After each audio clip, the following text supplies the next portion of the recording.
back with day 3. I hope you guys have loved hearing from my friends this week. Today I have another Bob to introduce you to, Bob Lenz. And fun fact about Bob Lenz is he loves talking about his grandkids. That's probably because he has 12 of them. Today he's going to be sharing with us on identity and value. If you haven't been entering to win in the giveaways, man, you guys are missing out. So don't forget, look for the questions and DM only 7 seconds because you just might win a t-shirt or a Starbucks gift card. Pay attention because we're asking a special question during the video. When you have the answer, you're going to DM only 7 seconds on Instagram or text the number on the screen. Every day you enter, you could win a daily prize, plus you get an entry for the grand prize. That means you could have up to 4 entries for the grand prize. All you guys gotta do is watch some videos and you get to win some really cool prizes.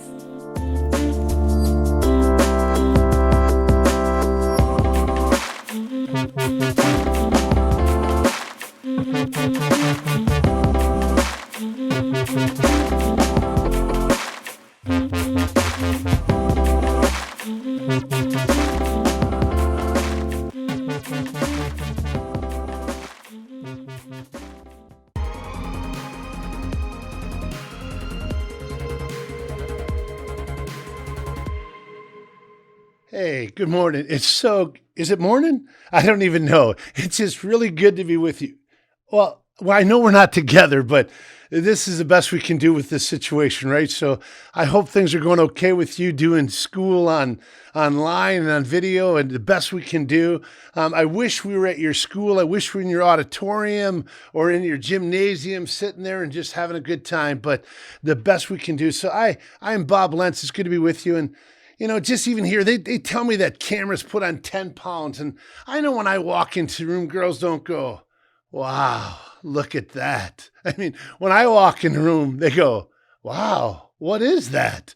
But I am so glad to be here today. And what I want to talk about to start with is knowing who you are, that you have dignity and worth and value. But I know that people have embarrassing moments. Like a friend of mine shared one from San Marie, California. This guy and girl were on their first date. They just started dating. They went out to a movie.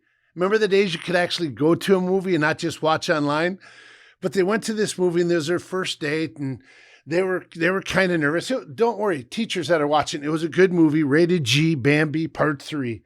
No, that's a good flick. Could you imagine if the creators, producers of Jason or Freddy, the old horror movies, would have got a hold of a good movie like Bambi? It'd be like this, Bambi, Part 3. Bambi kills Thumper. No, I'm sorry, that's bad. No, pick up movies that go along with your family and their values, especially while we're watching so much on Netflix right now, right? But they were sitting there and the guy was kind of nervous. And I don't know what it is about our anatomy, but when we get nervous, we need to go to the restroom. But he was a real gentleman. So he said, excuse me, I need to go to the restroom. By the way, that word gentleman seems to be disappearing in America today. The only time I see the word gentleman is on the restroom door. Oh, don't get me wrong. There's a lot of wimps in society that won't stand for what they believe is right. And there's still a lot of macho guys who think it's not manly to show an emotion or a tear or an embrace. But there's not a lot of gentle, compassionate, sensitive men who are gentle enough to be strong and strong enough to be gentle. If I'm right, there's some girls going right now going, where is he? Guys, let's be gentlemen. He was a gentleman. Got up, said, excuse me, went to the restroom, no problem, came back and he sat down. But when he sat down, he realized his fly was open. Oh, what do? You just can't zip your zipper up sitting in the theater seat. He didn't want to stand up and say, excuse me for a minute. He said, I know what I'll do. I'll ask her if I want some popcorn or some soda. If she says yes, I'll just put my hand in my zipper, stand up, zip it up, walk away, no problem. You want some popcorn or some soda? She's like, sure. So he puts his hand on the zipper, stands up, zips it up, no problem, starts walking out. All of a sudden, the girl in front of him, her hair was stuck in his zipper. Oh, what do you do, guys? You get something stuck in your zipper. What do you do? You can't just go, I'm sorry, here's your hair back. He knew what to do, so he's trying to get it out. What could the girl do? She could walk out like this. Let's go, right? True story. The usher heard the commotion. The usher came down the aisle with a flashlight. The usher saw what was going on, turns on the lights, turns off the movie. and in front of a packed theater got a pair of scissors and cuts her hair from his zipper. You can't make that up. It really happened. And the whole audience stood up and gave him a standing ovation. One of the places I get these is when we used to be able to come to schools with trained peer facilitators, peer helpers. Here's why. 90% of students who are struggling in life, maybe because mom and dad are split up or dealing with anxiety or depression or even self-harm, they turn to a friend first. So we train friends on how to help a friend, and we're to turn for referrals and help. But we'll just sit around in a circle and everybody go around and share an embarrassing moment. We'll sit and laugh, and man, we need to laugh nowadays, right? But afterwards, when the group is broken up and there's maybe just one person left, I'll say something like this. Now that everybody's gone, is there maybe a most embarrassing moment that you didn't share with the whole group? And almost every single time they'll say something like, yeah. I'm like, come on, tell. It's got to be good if you don't want anyone to know. And they're like, I'm like, why not? I'll put it in my next book. And they're like, no, Bob. I'm like, why not? They're like, because Bob, for me, it's not the most embarrassing moment, but I'm embarrassed about who I am as a person. And at that time, there's usually a tear that comes down their face. If not, if they hide their feelings and emotions and wear those masks, like sometimes you and I do, if you have the eyes have been trained through love to penetrate that mask and see the heart, there's still a tear that comes from the heart. And I start realizing how many people weren't living life to the fullest, how many people didn't even believe they had any dignity. And I thought, what makes a difference? What makes something the most embarrassing moment for one person? And the next person's embarrassed about who they are as a person. I think I found it. It's the element of choice. See, all of us have a most embarrassing moment. Even if it's just walking down the hall, you trip and your books go flying. If you've ever done that, you know what I'm talking about, right? Your books go flying, your hands go out, you catch yourself. The first thing you do is you look around to see who saw. And if somebody saw you, just kind of go, you feel like a dork. Yeah, that's my laugh. You walk away. That's an embarrassing moment. But that same person trips. The books go flying. Your arms come out to catch you. You look to see who saw. And then you look back. And you see a group of students staring and pointing and laughing. And one person has their legs stuck out. And they did it intentionally, on purpose. Please hear me. When you use your choices to hurt, humiliate, make fun of, put down, harass, degrade, or bully another human being, people become embarrassed about who they are as a person. There's a wrong philosophy in society. It goes something like this. You want to feel good about yourself? Put down somebody else and make yourself look better. It doesn't work in the long run, but so many people use, even me in my own school. Like our high school football team, remember when you can play football? Our team went 4 years in a row without losing a game. And I started until the final playoff game. And I started. I felt pretty good about that. But there's one guy on our team, he wasn't that good. His name was Jack. Still is. But Jack wasn't good. I'm not making fun of Jack. It's just not where his gifts or talents were. And I don't know how to say this politically correct, but in our small town in Wisconsin, if you're a guy and had any size, you played football. And if not, you were labeled and called names. So he wanted to be a part of the team so bad that he came out early. He stayed late just to make the team. Well, he made the team because the coach never cut anybody. But do you think the starters made him feel accepted? I wish I could say yes. Instead, they laughed at him. They made fun of him. They used him as a blocking dummy. They had a lot of fun at his expense. One day after practice, I went and I took a drink of water. I'll demonstrate now. I took a drink of water and somebody said, hey, Bob, look at Jack. So I looked. Some of the other starters had taken Jack and hung him by the fence post, by his jockstrap. I hate to tell you this, but I started to laugh. I know it was wrong, but everybody's looking at him and you know, everybody around, we're walking by and everybody was laughing because there he was and his legs and his arms were just dangling from the fence. I hate to admit it, but I start laughing with everybody else until I walk by And I walked by and looked up and I saw how embarrassed he was. And I saw tears coming down. I thought, nobody deserves that. Jack didn't deserve. Jack never did anything to hurt her team. He would have done anything just to fit in, just to belong. You know the number one reason they say that people join gangs today is? For a sense of belonging, purpose, family, team. You know what I think is sad? Some gangs after initiation would have treated Jack better than our football team and our school treated him. But I shared that school one year and somebody said, Bob, you got to finish that story. I said, what do you mean? They said, you got to talk about how you helped him down and became his friend. I said, I can't do that. He said, why not? I said, because all of my stories are true. And even though I knew what they were doing was wrong, I didn't help them. When I was walking by to get into the locker room, I looked up when I saw those tears. I hate to tell you this, but this way, I looked away. Why? I didn't have enough guts to stand up for him. I didn't have not enough guts to do what I knew was right. I was a innocent bystander instead of standing up for him. And I was just as guilty as the people put him up there. But you know what?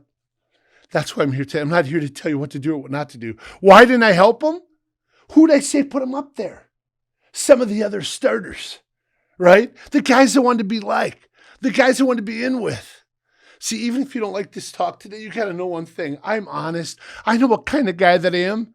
I never liked who I was. I wanted to be like another one of my friends, Ronnie. See, Ronnie was good looking. Ronnie was 5'10", dark hair, dark skin, and he was built. That's not on my resume. But not only was Ronnie good looking, he was athletic. He could take 2 steps and do a flip. I can take 100 steps and I can't do a flip. But not only was Ronnie good looking, athletic, he was also one of those guys I had a hard time with in school. See, Ronnie, I don't know if what's like in your state, but in my state, when you get your driver's license, if you have a B honor roll or better, your insurance is lower. So my dad said to me, Bob, you don't get a B, you don't get insurance. You don't get insurance, you don't get the car. So one semester I gave it 110%. I took books home and I studied in study hall. There's an idea. But when I gave it 110%, teachers, you know this is true for some students. I gave it all and I just made a B minus. Ronnie never took books home, never studied in study hall, and he still got A's and A+. I thought, man, I just want to be like him. But not only was Ronnie good looking, athletic, and intelligent, his parents had money. But I came home from a talk just like this a few years ago. When I got home, it was 10:30 at night. And my older brother, Bill, who was 6 years older than I was, doesn't come over at 10:30 at night, just say, hey, he was there. And I knew something was wrong. I'm like, Bill, what's up? He said, Bob, it's Ronnie. And I'm like, is he okay? He's like, Bob, Ronnie's dead. Please hear me. I can't find a talk that'll take away all your problems. I can't find a talk that'll take away this pandemic. I can't find a talk that'll open everything back up. But you got to know something. You don't have to let any problem take away. I can't find a talk that'll take away your pain and your problems and the past. But you don't have to let your problems, pain, or past, and even what we're going through, take away your choices. Because your choices will dictate your future. And that's where your dignity is found. But nothing got me ready for what he said next. I said, how'd it happen? He said, Bob, Ronnie went out and he got drunk. And he took his own life. They didn't show his body at the funeral. But his parents, because Ronnie called me his best friend, asked if I'd go to the funeral with him. Wickman's Funeral Home, Appleton, Wisconsin, is 30 miles away from Lambeau Field, the Packers. Walked in Ronnie's mom and dad on one side and his girlfriend on the next. And then came Ronnie, not with 2 steps and a flip, but on a cold metal cart in a blue body bag. They unzipped that bag and there my friend laid, never to laugh again, never to flip again. Never to go through a hard time with friends again. And 2 things hit me really hard. Number 1, if Ronnie can't live life to the fullest, if Ronnie didn't know he had any dignity, then how can Bob? But I think I found out why. The second thing, I was like, how can I have a good identity if Ronnie can't? And I'm like, why didn't he? He was good looking, athletic, intelligent. His parents had money. And I found out what it was. His mom, I think, out of guilt, started telling about Ronnie's childhood. Said when he was little, if he did anything wrong, she would hit him. Not spank him or discipline him, hit him. No one ever deserves to be hit. When he was 3 years old, he spilt the milk. And she went to backhand him, and he put his elbow up to protect himself. And the back of her elbow hit his hand. And she said, I lost it. And she started hitting, kicking, and slugging her own 3-year-old little child. Took him and threw him against the wall. By the time she regained control of the anger, he was so black and blue and bloody that it kept him in the house for a month so that nobody saw him report him to the police. He was treated like garbage. So that's what he thought he was. When he was 7, the police officer came over. And Ronnie's 2 sisters were standing there and said, are those your children? She said, those are my 2 girls. I don't know who that animal belongs to. He said, Ronnie just started to cry. This is what she told me? Can you imagine how bad it really was? But Ronnie never talked about it, right? He just put it inside and zipped the lip. Please, if you know anybody who's been abused in any way, you can break the silence, get some help, tell somebody, contact somebody, do whatever it takes. It's not your fault. But when he turned your age, he started to fight back. She said, I went to hit him. She grabbed her arm, and she went with the other one, and he grabbed it and said, Mom, stop. But she said, I went so ballistic, she went down and she bit Ronnie on the wrist. And it went down to his bone. And Ronnie had to get stitches because his own mom bit him. I wish that didn't happen. I wish I made up for a shock value, but it really happened. But I still can't okay what Ronnie did. Why? This year alone, they say I'll speak to close to 500,000 students. Ronnie's not the only one that doesn't come from a perfect family. You come from a decent home. You still have mom, dad, or a guardian or a grandparent you know cares. Go and say thank you. But even if you don't, I want to prove something to you before we end today. I want to tell you this, that no matter what has happened to you, you have not lost your value. The best way for me to tell you that is, well, let me show you this. I got a $5 bill here. If I was at your school, I would have took it from the principal. And I'd ask you, how much is this worth? $5, right? Good education, even online. But what if I took this $5 bill and I verbally abused it? You good for nothing $5 bill? I wish you're never even printed. You'll never be as good as your older brother, the 10. Okay, I hope you're laughing a little bit. But how much is it still worth? $5. Even though it's been verbally abused, it hasn't lost its value. But what if I physically abuse it? What if I say, take that, Lincoln? You call that a beard? Smile, you won the war. How much is it still worth? It's been physically abused and emotionally and verbally abused, but it hasn't lost its, I hope you said, value. So no matter what has happened, you haven't lost value. If I ignore it, and the parents get divorced and spends all this time lonely and neglected, and nobody even plays Fortnite, whatever it's called with it, how much is it still worth? $5. So even if you've been abandoned or neglected, you haven't lost. If I spit on it, I'm sorry, I respect our country. That feels bad. No matter what I do, I wish this wasn't on camera, but I got to show you. What if I even took it and what if I ripped it in two? How much is it still worth? It's right, $5. But what if I ripped it in 4 pieces? Oh, look, it's got string in it. $1.25. That's advanced math. You'll get there. But even if I rip it in to 8 pieces, it still hasn't lost its value. I did this once. And I went back to the bank and I taped all of it together, and there's a piece missing. And I'm like, ha, ha, ha. But they gave me a brand new and they said this. Look at this. As long as it had the identification number on it, it hasn't lost its value. You are so much more than a number. You're a human being, and our Constitution says there is liberty and justice for all. Not just the white, not just the male, not just the rich, not just the athletic, but for all. But you know what gets me bummed out? When I rip this up, so many people freak out and somebody might want to report me. But I got to tell you this, you are worth so much more than $5, and I'd give so much more to just convince one of you that you have value, dignity that nobody can take away. Because of that, what am I not going to do with this? Throw it away. Why? It hasn't lost its value. And yet today, so many people are throwing their lives away because of what people have said to them or done to them or the mistakes they've made. Please hear me loud and clear. We can have a dignity revolution, but a holding on to a core belief, and here it is. No matter what has happened to you, you have not lost your value. I don't care what people have said to you.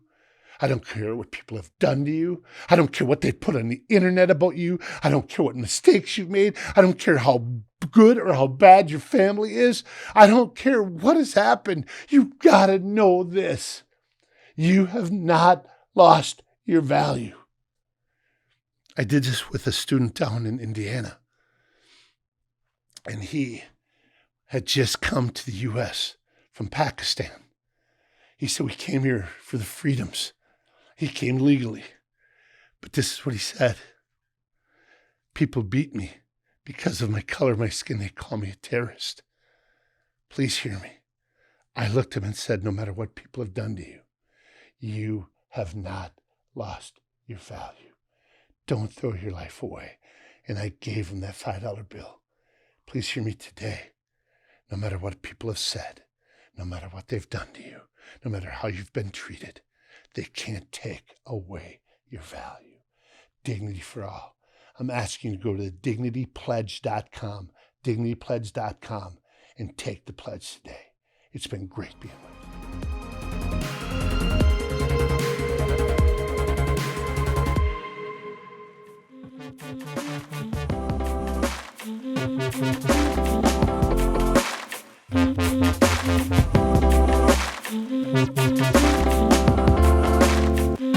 you.